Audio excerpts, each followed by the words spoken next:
Welcome to Lynn Cullen Live, talk radio without the static. Email your questions and comments to lynn@pghcitypaper.com. And now your host, Lynn Cullen. Hey, welcome.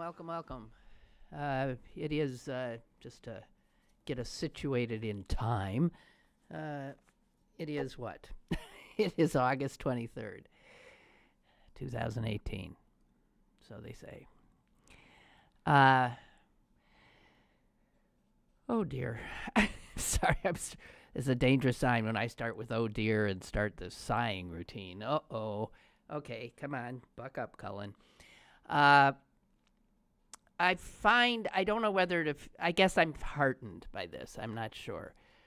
As you know, the judge in the Manafort case, T.S. Eliot, T.S. Ellis,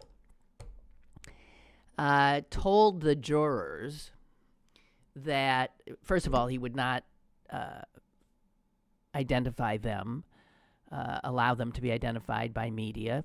And he told the jurors that, frankly, he felt they should keep their own identities quiet. First of all, because they have no obligation to talk to media. Their obligation was to serve as a citizen juror, and that they did.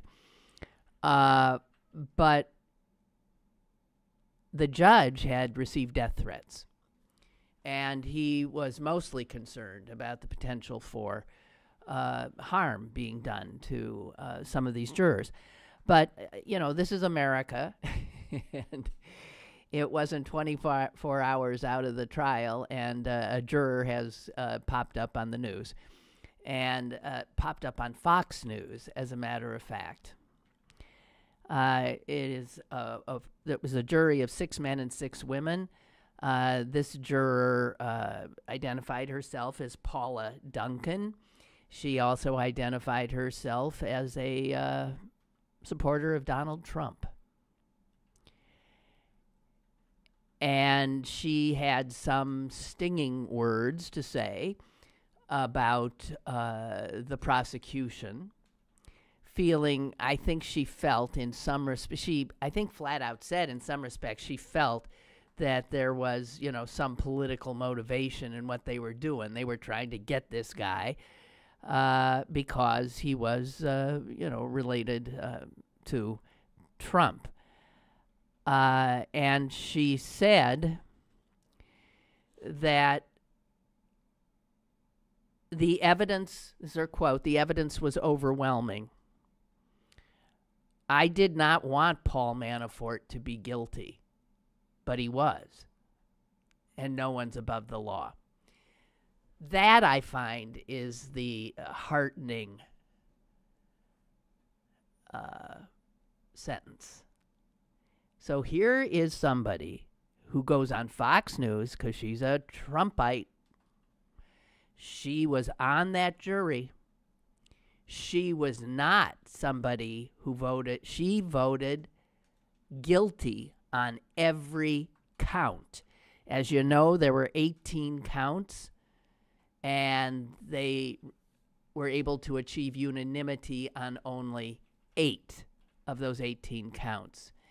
And this juror, Paula Duncan, is the one who has now told us that what kept the jury from finding Paul Manafort guilty on all 18 counts was one juror. So, we all maybe wondered, how close was that? I mean, geez, I was a nervous wreck. One juror. So clearly, my guess is that juror also is a Trump person. The fact that you had on this jury, and you have people who voted one way or the other in an election.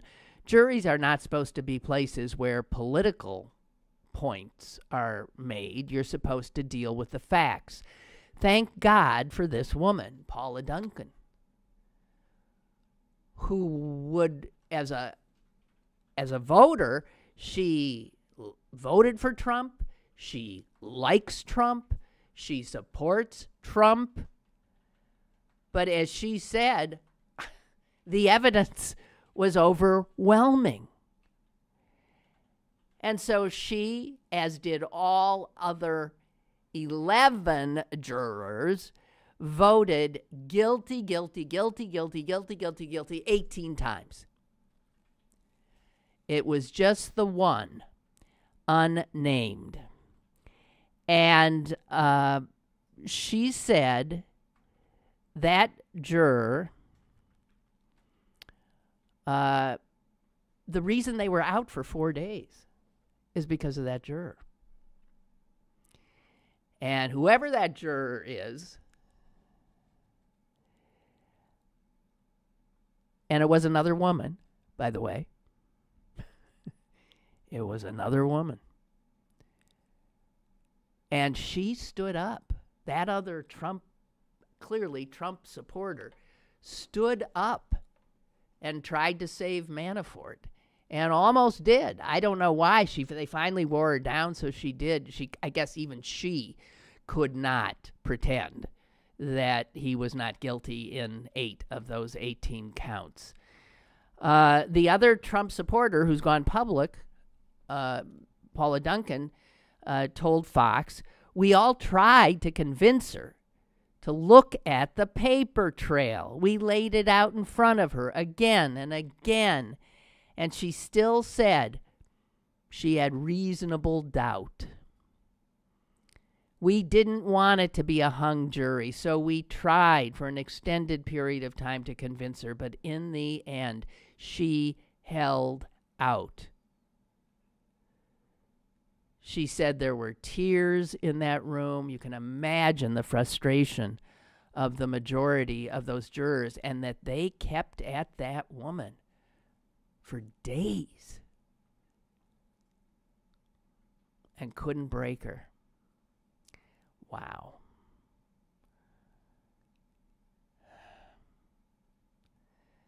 I just wonder what that one person could have let Paul Manafort walk. I wonder why. I guess even she didn't have the cojones to say on those 8 charges that they found him guilty, that she could have reasonable doubt. But you'll recall the first question that they on the first day of testimony sent a note out to the judge asking him to clarify the meaning of reasonable doubt. So from day one, man, I would have lost my mind if I were on that jury. I think I would have lost my mind. 4 days, 11 people, even Trump supporters, tried to get this woman to acknowledge what was right in front of their faces, and that woman would not. So there are reasons to feel hopeful here that the process worked, and there's reasons for concern, it seems to me, that jury, that Paul Manafort jury, could not escape the politicization, I cannot say that word, of everything in this country now.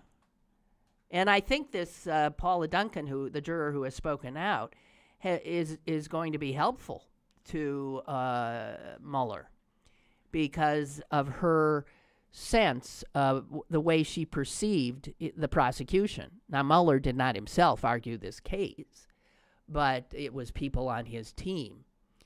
And she thought that their behavior was arrogant. Like, she said, I saw them napping during the trial. So there were 2 of them that she talked about, Brandon Van Grack and Greg Andrus. She said, I saw them napping during the trial. So it kind of sent a message of, we're bored with this. And I'm thinking, well, if you're bored, then why do I have to be here? So that's a good, I am grateful to her for saying that, because upon seeing that, I'm willing to bet Mueller read those 2, the Riot Act. But she also, this is interesting how juries work. As you know, Manafort did not take the stand in his own defense. And while that is not supposed to influence the jury, and a judge, when a defendant does not take the stand, is always quite clear with the jury, this, you should not hold that against him. That is not an indication of guilt or innocence. He is choosing to do what he is in his right to do. And yet any juror is going to think, well, if you're innocent, why the hell wouldn't you? And so she acknowledged that Manafort's decision not to testify did influence her, despite what the judge had said about. And I find that perfectly understandable. And she said, we're supposed to assume he's innocent, and therefore he doesn't need to defend himself. And the judge made that clear, but there's no requirement for him to take the stand. However, just based on what I saw, what I heard, I think I would have liked to have heard a little more from the defense, from him. They objected to his defense objected to very little and appeared just agreeable throughout. So she had wanted to see Manafort's defense team fight more, but obviously they didn't have many facts to fight with.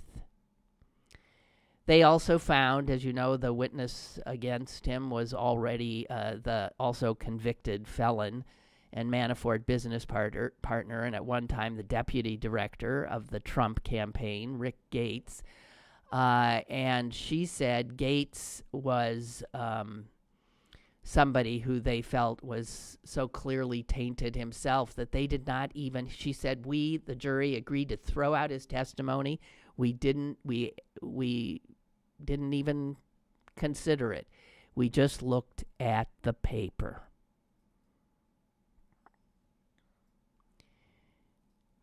And yet this woman, this is fascinating stuff to me. So this Trump voter and supporter, who still is enough of a good citizen to understand her role as a juror, as opposed to the holdout juror, the other woman, that she actually did feel the case was politicized. And she said this about that. I think this is all good stuff to know. And it tells you the dangers of a jury system in the political trial in this political climate. Prosecutors, she said, tried to make the case about the Russian collusion right from the beginning. And, of course, the judge shut him down on that. We did waste a bit of time with those shenanigans, she says.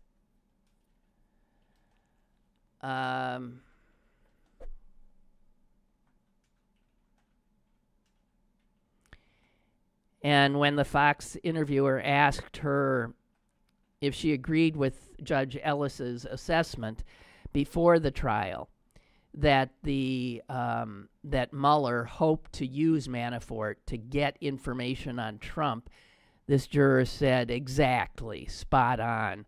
I think they used Manafort to try to get dirt on Trump or hoping he would flip on Trump.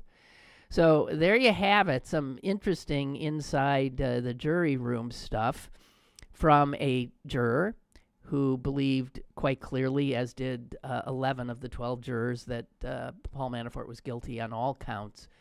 And now we know that it was just one holdout.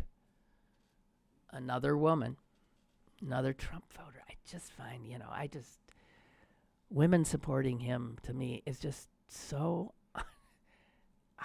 I can't get my head around it. As you know,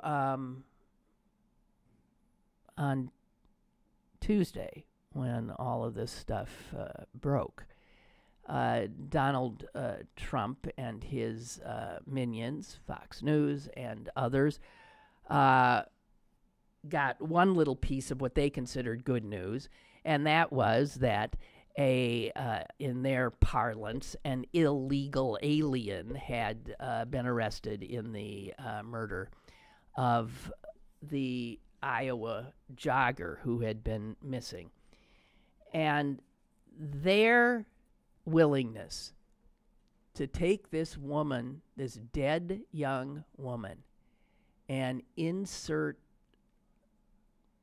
her tragedy, her tragic death, into their political quiver, to be able to use, that's good, we're having this bad day, we got Cohen here, we got Manafort, both 8 counts, guilt. Oh, thank God it was an illegal alien who killed her. So that's what we go to town with. And in fact, on Tuesday, when everybody else, when even ABC, CBS, and CBS were breaking in to their programming to bring truly breaking news updates about the Manafort verdict, about the Cohen statements and guilty plea, and Fox News is showing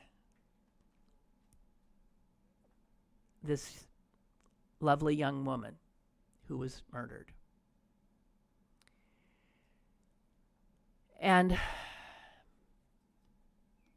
that day might have been Tuesday, it might have been Wednesday, I'm not sure,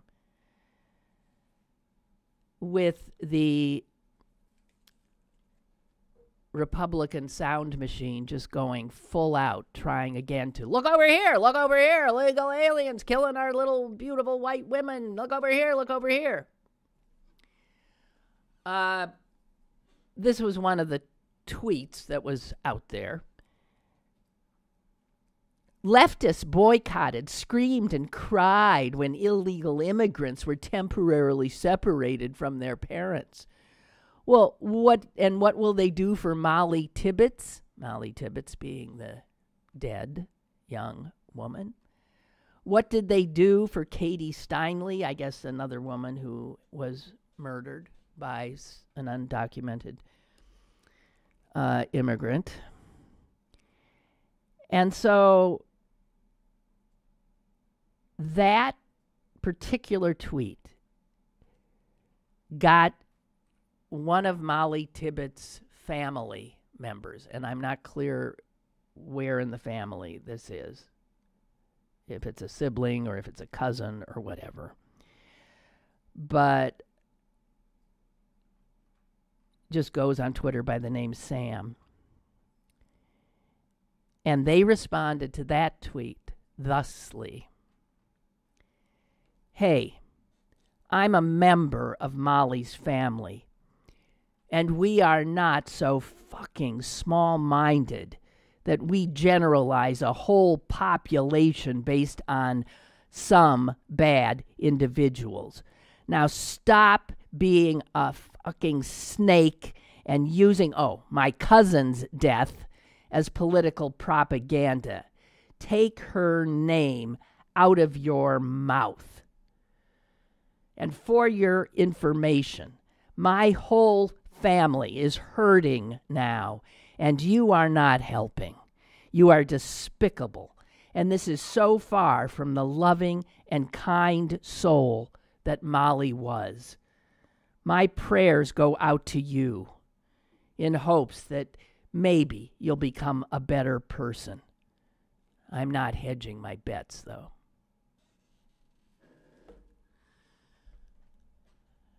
There's something particularly loathsome about what they do. And they did this in the case of the murder case of the young man, DNC staffer, in Washington, D.C.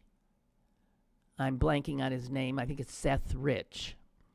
And the police feel absolutely certain that it was a mugging gone, a robbery gone wrong. And yet Fox News and the Republicans took his death and tried to pin it on who? Kind of on Hillary Clinton.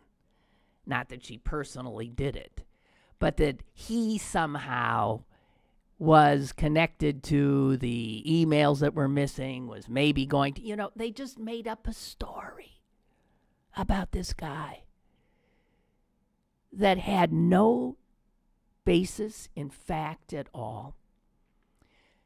It's just that he was a DNC staffer and he was dead. Oh, goody! We can use this. And Fox, and finally, it took a long, long time, finally acknowledged that there was no fact at all in that story. That young man's parents, he was all of 25, 26 years old. That young man's grieving parents sued Fox News for taking their tragedy, taking their grief, their unbearable grief, and making it so much worse. And now these same people are doing it to the family of Molly Tibbetts.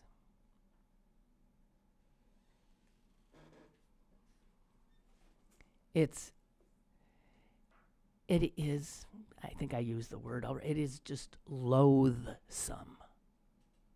Loathsome. We have a call. Go ahead, caller. Hello? You were saying the other day. I can't hear you. Excuse me. You were saying the other day that Rourke.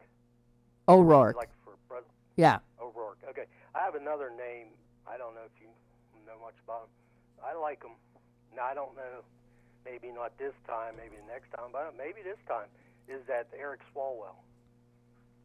I don't know. Like him. I don't know who he is. He's on the House Intelligence Committee. He's probably 37, 38, though, so I don't know. But I'm thinking a youthful, different appearance to the, you know what I mean? Oh, yeah. I'll tell you what. The Democratic nominee should not be Bernie Sanders. Okay, number one. No, he's not. Number one, he's not a Democrat. Number two, he's constantly, undercutting the Democrats. Number three, he's 125 years old.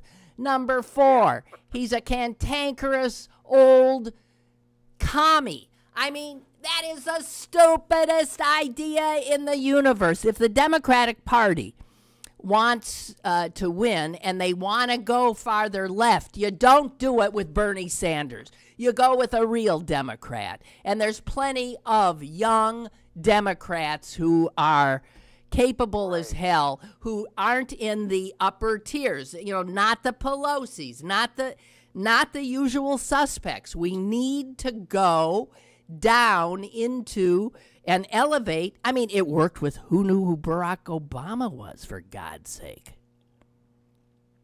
He won. Even like if Joe Biden would run. No. You know what I mean? I know what you mean, but no. Get somebody younger for vice president, but I kind of wish he doesn't. I don't know. No, I really think we need to be very smart, and I don't pretend to know. The thing is that I these don't think anybody no. over the age of 75 should run. No, I agree. No, I absolutely agree. I just think you're too old. I agree. To do that. I agree. Yep. Yeah. Thank you. So, Appreciate it. Okay. Thank you. Okay. Bye. Bye. Yeah. Wow. And now with the knowledge that Bernie Sanders benefited from the same Russian collusion that Trump did, I mean, his entire it taints it's just God, and so many Democrats who were behind him fell for the Russian propaganda. In some respects, some of them, I mean, the difference in the vote was so slim in those 3 states, ours being one.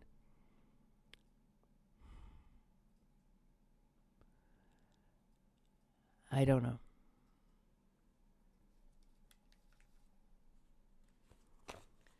So the Russians were actively working, and are doing it right now, by the way. They're actively at work again, as you know, as are who knows how many others. Facebook has taken down suspect sites left and right, and thank God they're now sort of on it. I don't pretend to know if they're, just getting the tip of the iceberg or what the hell, but at least they're doing something proactively this time and reacting quicker. But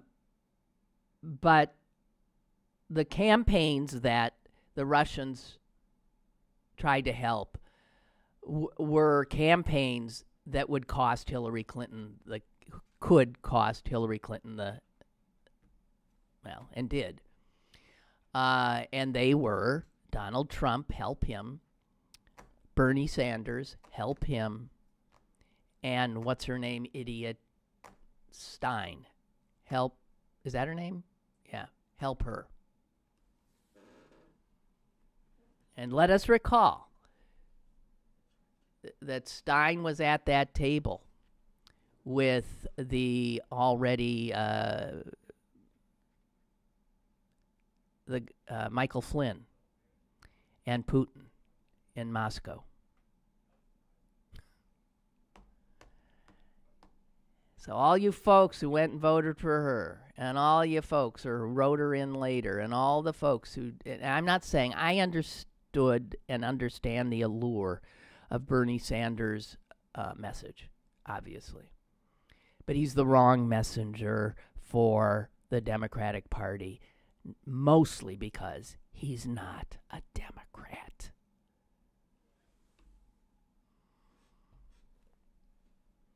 And, I would argue, 125-year-old old Jewish, and I didn't add that before, Jewish commie, is just not it's not a good candidate. I'm sorry. And frankly, I just don't like him. I agree with much of what he says. I don't like him.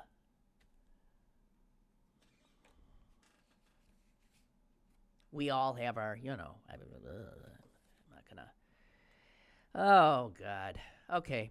Have you seen the latest on Betsy DeVos or whatever the hell this despicable human being, how she pronounces it? The word unprecedented appears in this story in the second sentence. I mean, almost anything coming out of her education department, the word unprecedented is in there off the bat. Unprecedented, considering reversing a long-standing policy. And the long-standing policy would be that the federal government should not pay to buy weaponry for public schools.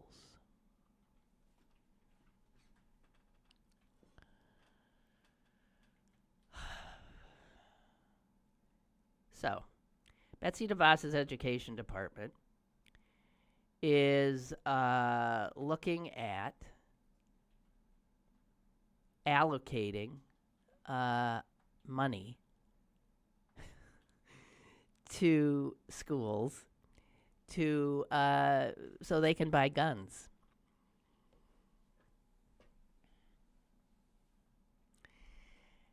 Now, the program that she's intending to do this through is a program that is for it's called a student support program. It's part of a legislation that was passed that called Every Student Succeeds Act.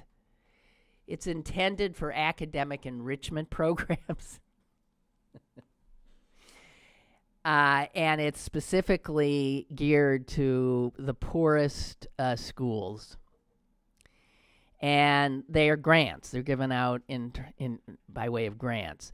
And so schools getting some of the money, and there's $1 billion that's in this fund, that get some of this money. In the past, it targeted for the poor districts, and to be used toward 3 goals. Here are the goals: providing a well-rounded education.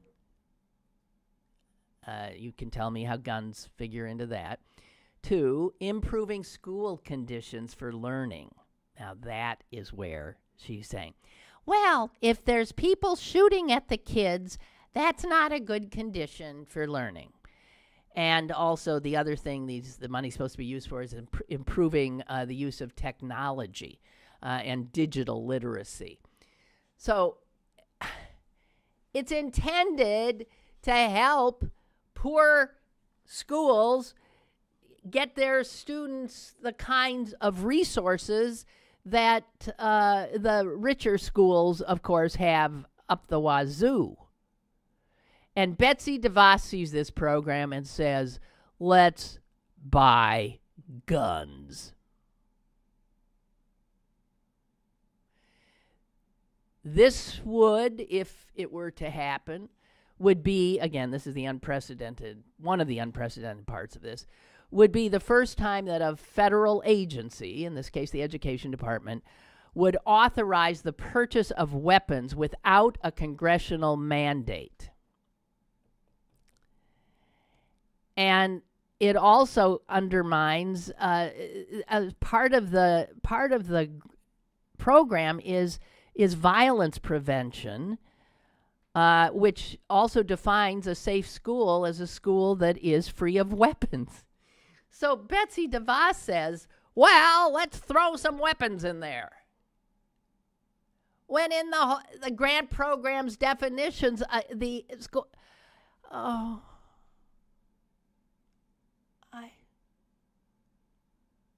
Unbelievable. Here's what I think. First of all, I think that this will not happen. Because I think whoever leaked this, that this is what they're considering, did it with the full knowledge that people were going to would just freak out. But I don't know.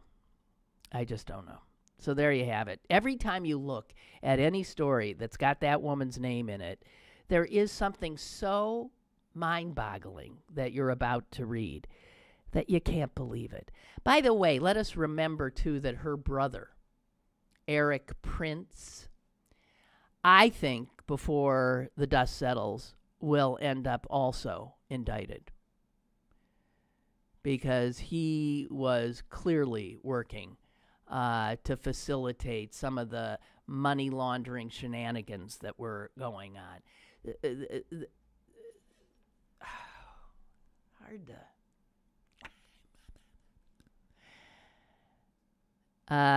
Chuck writes, your earlier caller mentioned Sanders. As much as I like him and his politics, the Democratic Party needs to divorce itself from the same old, and that means Nancy Pelosi, Tom Perez, Chuck Schumer, and they need to step aside. Time for some fresh faces, and that doesn't mean Michael Avenatti. If Biden wants to be president, I'd allow that. You'd allow that, Chuck? Well, I'd allow it, too. I just don't know. I mean, I loved Biden, but... we want to get those younger people out. We got to, and for the future. I mean, yeah. Anyone over, and I got news for you. I'm 70 years old. Anybody over 70, no. Just no. We got to start. It doesn't mean, and I'm not saying people over 70 come with just tons of knowledge, and it's just not the face you want of a party that is going to be telling people, follow us. We're going to take you into this scary future. But we get it. We understand it. And we're on your side. Okay? I don't know.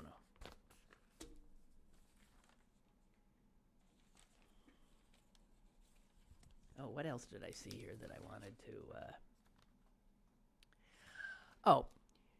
So now I think, without a doubt, that in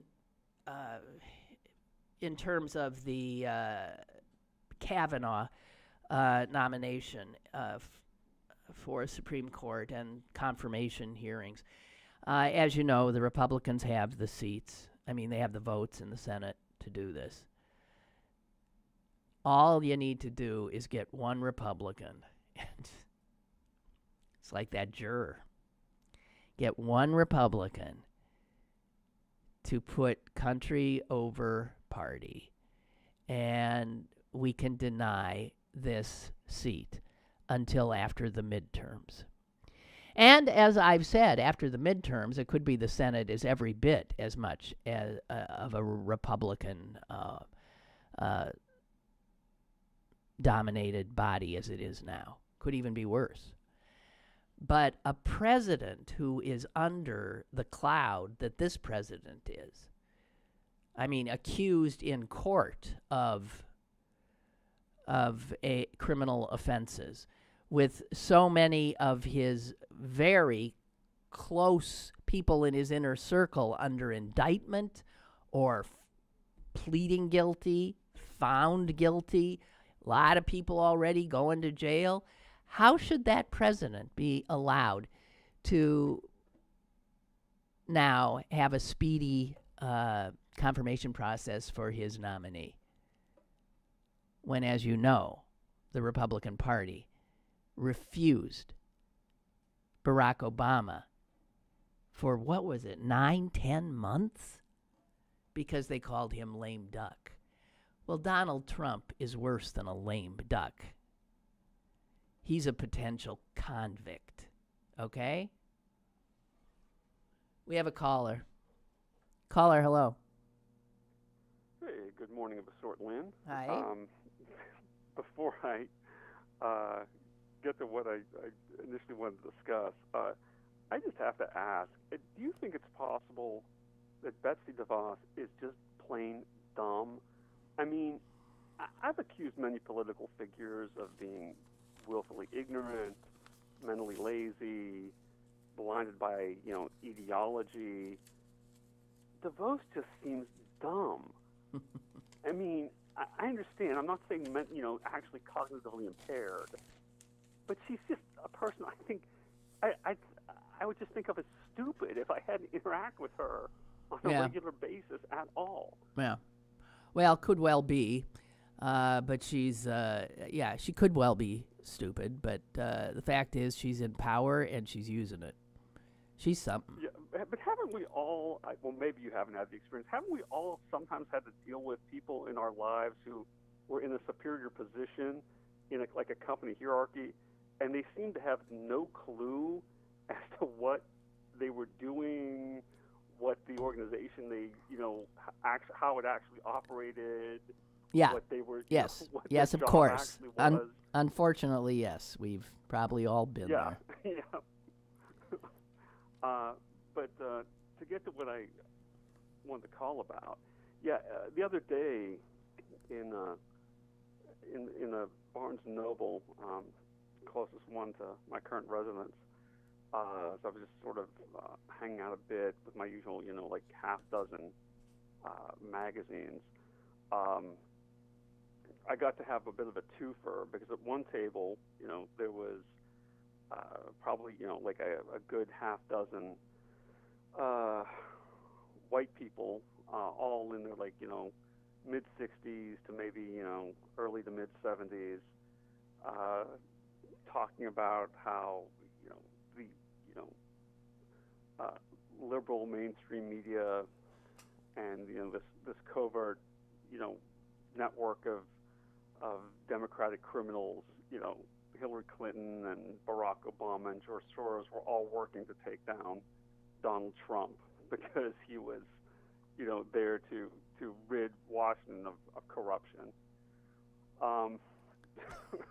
So I got to overhear all that, and then two millennials, I think they were brother and sister, from the bits of their conversation I overheard, were at another table about how they were still glad that Hillary Clinton was defeated because first she was a warmonger who might have had us in like a nuclear conflict with Russia already, and that she blatantly cheated Bernie Sanders out of the Democratic nomination, and he would have gone on to win. See, that's the Russian bot work that bore such fruit.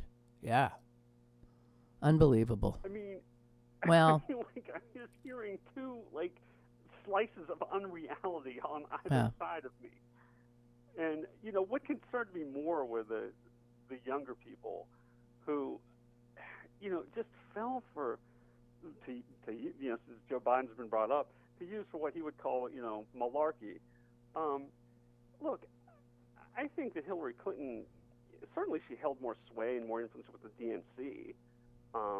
She was a lifelong Democrat. They right. Hold the state primaries and and caucuses. Look. And Bernie Sanders lost by 4 million votes. Yeah. So, I mean, sorry. yeah, right.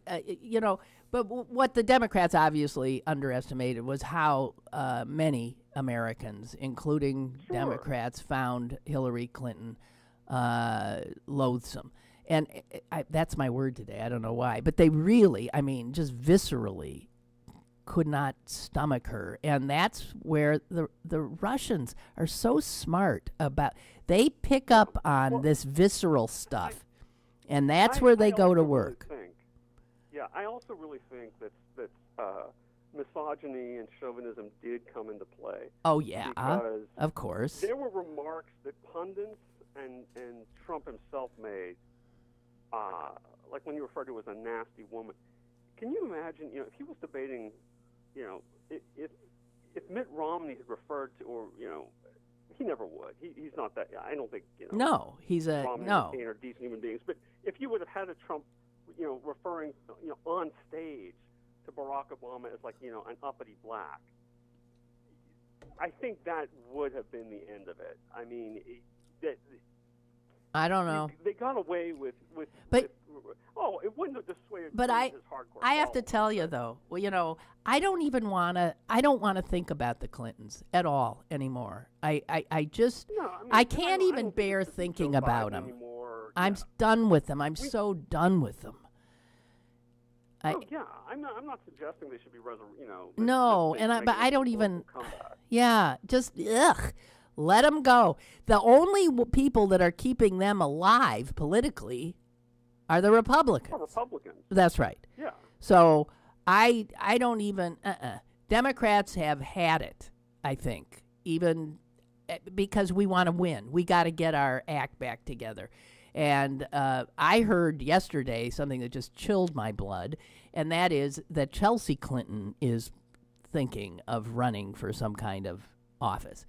And, good luck, Chelsea. I'm real sorry, but you ain't going to go national. Ain't going national, babe.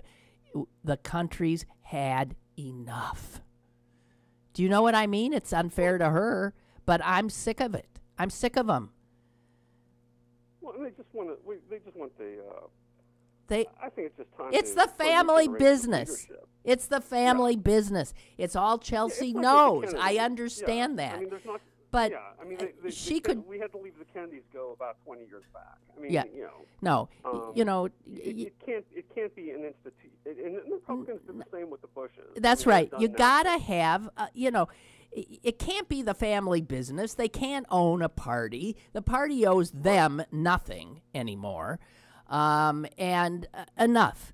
And it's very unfair that Hillary did not win because this was, in some respects, a rigged election in a million different ways, from the Russians to just our entire system. But she also was not a great candidate, that she didn't ever go to Wisconsin. Unbelievable. Unbelievable. She never went there. They could be looking at the polls. It was a badly run campaign all the way through, and I'm just done. She lost. I'm sorry, and look at the disaster. And just look at this disaster. And I'm the people who kind of cling to, for example, Joe Biden. Look, great guy. I love the guy. I do too. But Who let's wouldn't? face it, he ran for office several times, president before. Yeah. He never got any traction. No. Yeah, but Bernie I think Sanders, he is better. Bernie He's well Sanders, known and better liked. Oh, sure. But, but he's too old. Come on. Yeah, no, I agree. He's too old. Face. Bernie Sanders, not only is he old and comes off as even older than Biden. Yeah. Oh, God. He'd get annihilated. I think so, too. There's footage of him. And look, I loved a lot of what he said. And Yep, me too. I voted for a couple of his electors when they were, for a couple of his delegates, even though I voted for Hillary in the primary. We had the luxury here of voting for candidates or for delegates separately to the convention. Bernie Sanders, there's tape of him with the Sandinistas where he's, speaking out in favor, stopping American invention, while there's chance of death to America going on behind him. I mean, Sanders would have been annihilated. I agree. No, I absolutely agree. There was no campaign run against Sanders. Now, some of the ideas he espouses are clearly gaining ground, especially with younger voters who don't have this sense of, they aren't scared by the word socialism. But, yeah, he is so not the messenger. So not the messenger. And that's it. He had his thrill, and it was a thrill for him. Even he couldn't believe it. I still remember the day he announced he was running. There were like 6 reporters standing around him. That was it. Nobody, you hear Bernie Sanders. And then he took off. He took off because, in many ways, the Democratic Party had lost its way. And Hillary Clinton was an uninspiring candidate. For a lot of people, it was what she had going for her was her competence, which is not sexy, her competence, and the fact that she was a woman. Women were just so excited about, after breaking a racial barrier, to take down this gender barrier as well. And apparently white women weren't. Yeah, well, we were not seeing things straight. It was a disaster. Anyway, got to run. I thank you. Thank you. Bye.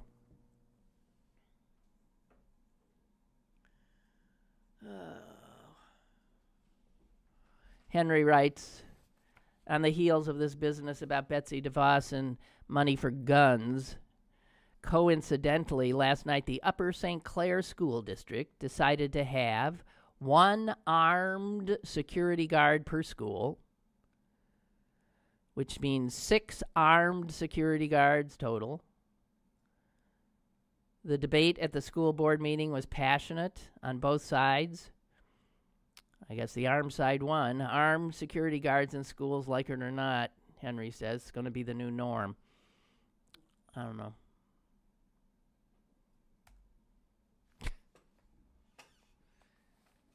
Oh.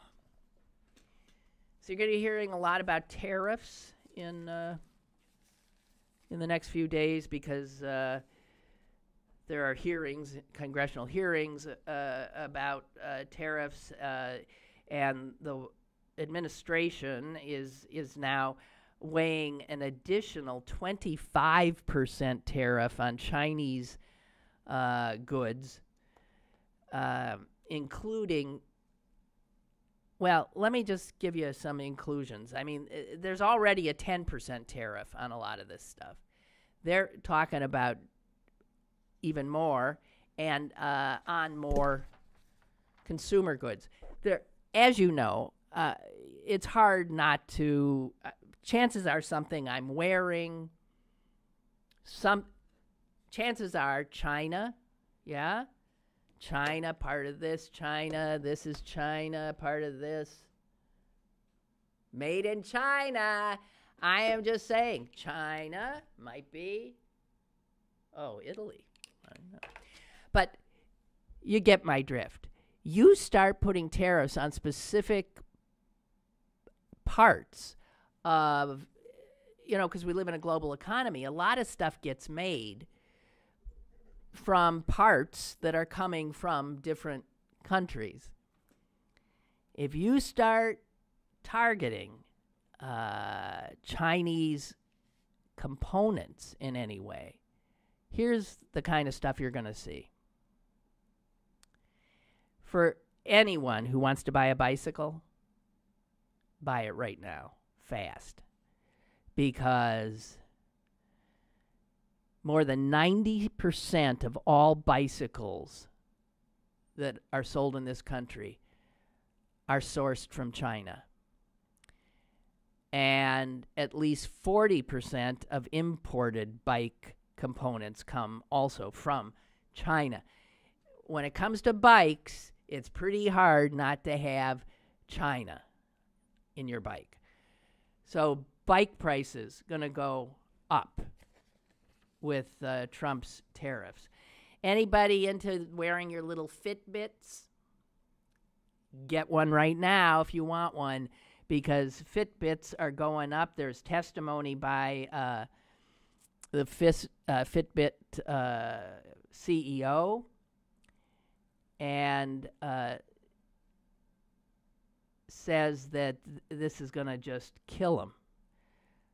Companies like Fitbit say they'll definitely have to raise prices, and they probably will also have to cut back on jobs and research and development.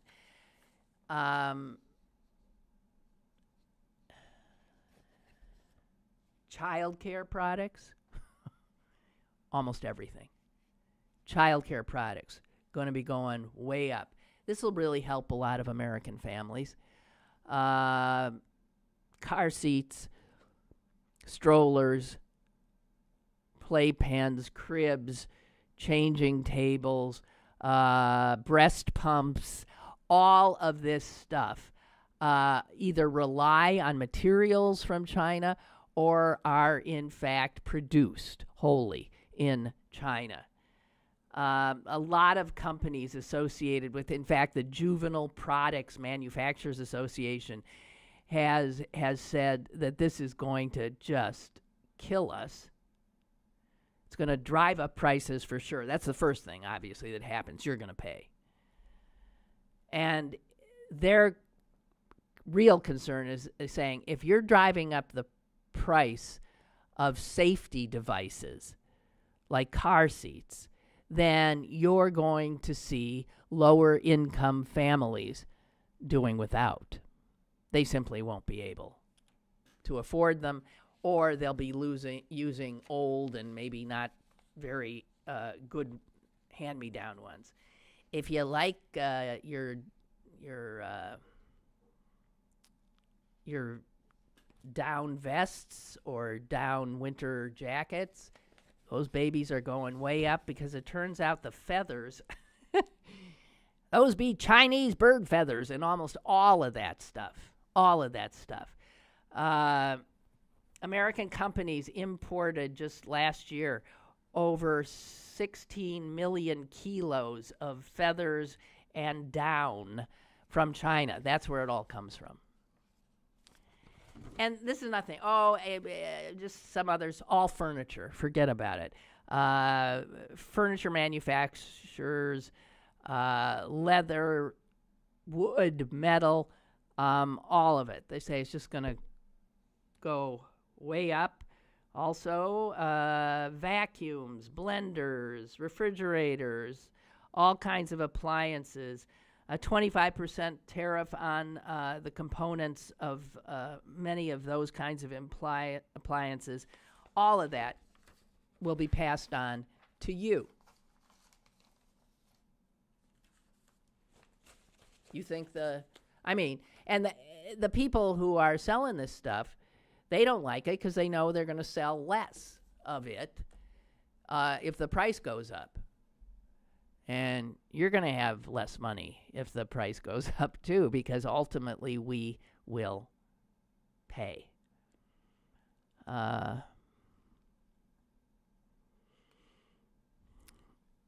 Dorothea writes, you talked about how Fox, when all this came down about Manafort and Cohen, that Fox exploited the story about the Iowa student's death. I have to admit, when there is breaking news, and these days when is news not breaking, I can't resist turning on Fox and watching their art form of deflection. Well, I did it for pretty much the first time on Tuesday because I just thought they've got to be covering this. What the hell? And it's mind-blowing. It's mind-blowing to see that if somebody gets their news from Fox, how they don't know what's really going on in the world, or what's important about what's going on in the world and with their government. Anyway, Dorothea says, I just can't resist it. She says, supposing this is going to get worse, you needn't suppose. That is an absolute certainty. This is going to get uglier. It's going to get worse.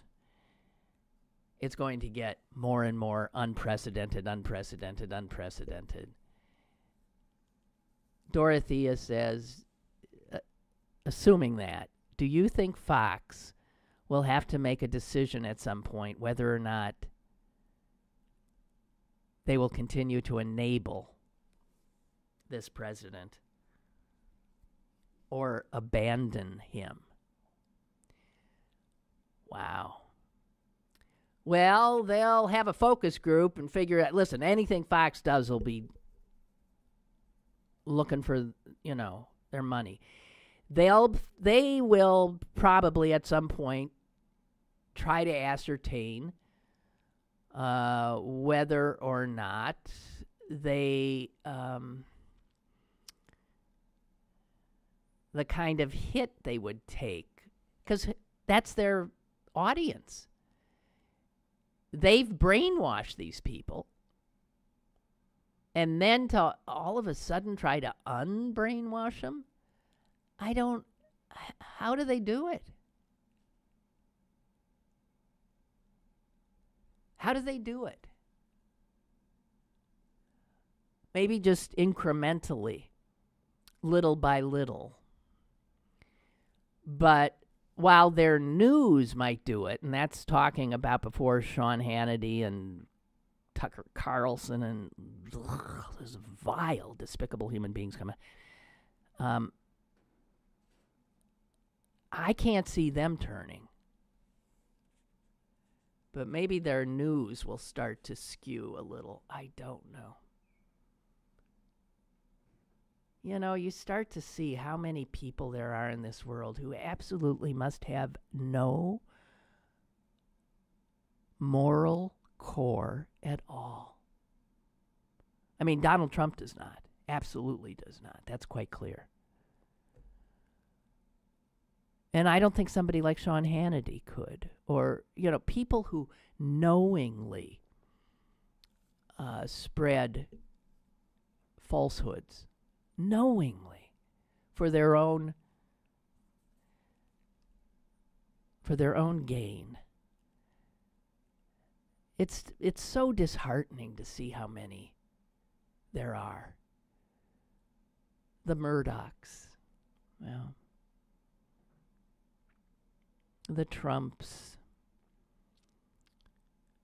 So many of their cabinet members, this whole kleptocracy that we now are seeing, from Pruitt to Manafort to Wilbur Ross to, and these are all, extremely successful people by virtue of how we define success as being about dollar signs and positions, as opposed to, are they good people? Are they of good character? And my God, the number who are not.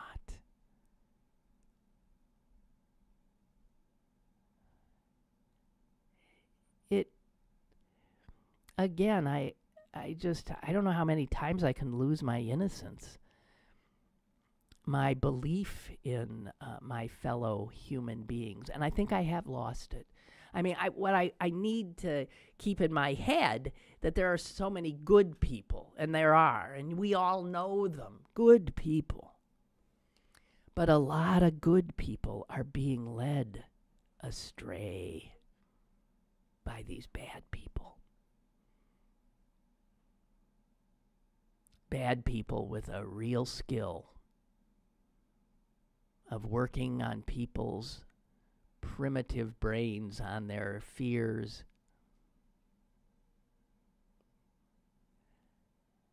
I mean, to me, it is pure evil. Really is. I didn't even acknowledge that Donald Wuerl North Catholic High School doesn't exist anymore. That Donald, it's just North Catholic. That name came off fast. And I'm really starting to think, and we'll have to talk about it some other day, that I just wonder if Zubik and Wuerl are going to be able to hang in there. The Catholic Church is not coming to terms with this. You can't, it's sort of like, I'm sorry, this is going to sound awful. It's like when the police trot out low-level, they get some guy who's selling drugs on the corner, look what we did, look at all this stuff we found, and this guy's going to jail and your streets are safer. When they know full well somebody else will take that position, and that the guys they're not getting are the higher-up guys, the guys who control, who have real power, and have allowed what happens to happen. So while priests' heads have rolled, you don't see the people with the power having to take responsibility. And I think that's the next level that they've got to go to, I guess, if they're going to, I don't know. What do I know? I'm glad it ain't my problem. I think that's it. I was just opining sort of to myself there. Thank you all. What a beautiful day. Enjoy it. And I'll talk to you tomorrow, okay? Fasten your seatbelts. Who the hell knows what's happening this afternoon, but we'll talk about it tomorrow. Bye.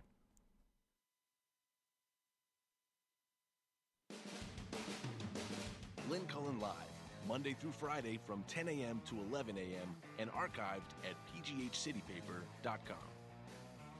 The opinions expressed on Lynn Cullen Live are those of the host and do not necessarily reflect the viewpoints of Pittsburgh City Paper or its advertisers.